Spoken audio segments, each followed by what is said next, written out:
They figured it'd be a clever way to teach me a life lesson by leaving me stranded during our family trip. My uncle declared I'd learn to fend for myself, handed me $40, and drove off. I was 18.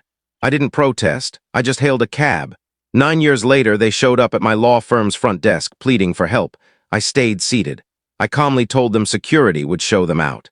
Now, at 27, I never imagined I'd be sharing this story.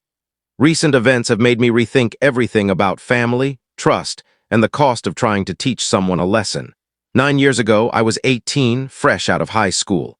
My uncle had organized a big family getaway to a mountain cabin for a week with him, my aunt, and my 3 cousins. My parents had passed away in a car crash when I was 16, and my uncle had taken me in as my legal guardian. He wasn't harsh, but he believed in tough love, which often felt more like punishment dressed up as a life lesson. The trip started off well enough. We traveled in 2 cars, spent the first few days hiking and enjoying board games.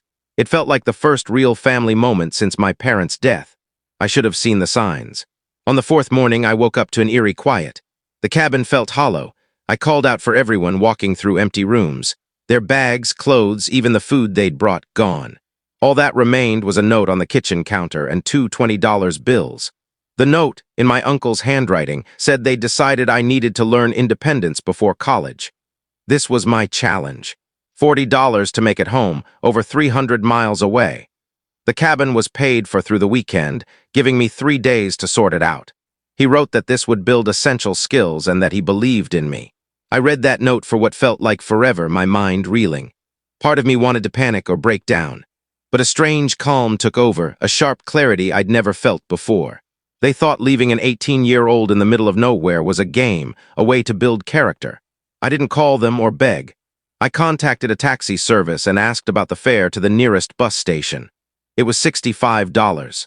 I shared my situation with the dispatcher, who connected me with a driver willing to accept $40 and my watch, a graduation gift from my parents, as payment. The bus journey home took 14 hours with multiple transfers. I had just enough left for a small meal. When I walked into my uncle's house at 2 a.m., they were all in the living room, waiting like they'd staged a grand reveal.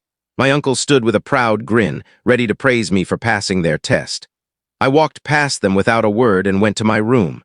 When my uncle followed, explaining how this would make me stronger, I told him I understood perfectly.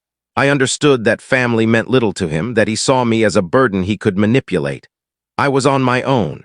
He tried. Don't miss the complete story in the next short video. Channel link is provided below.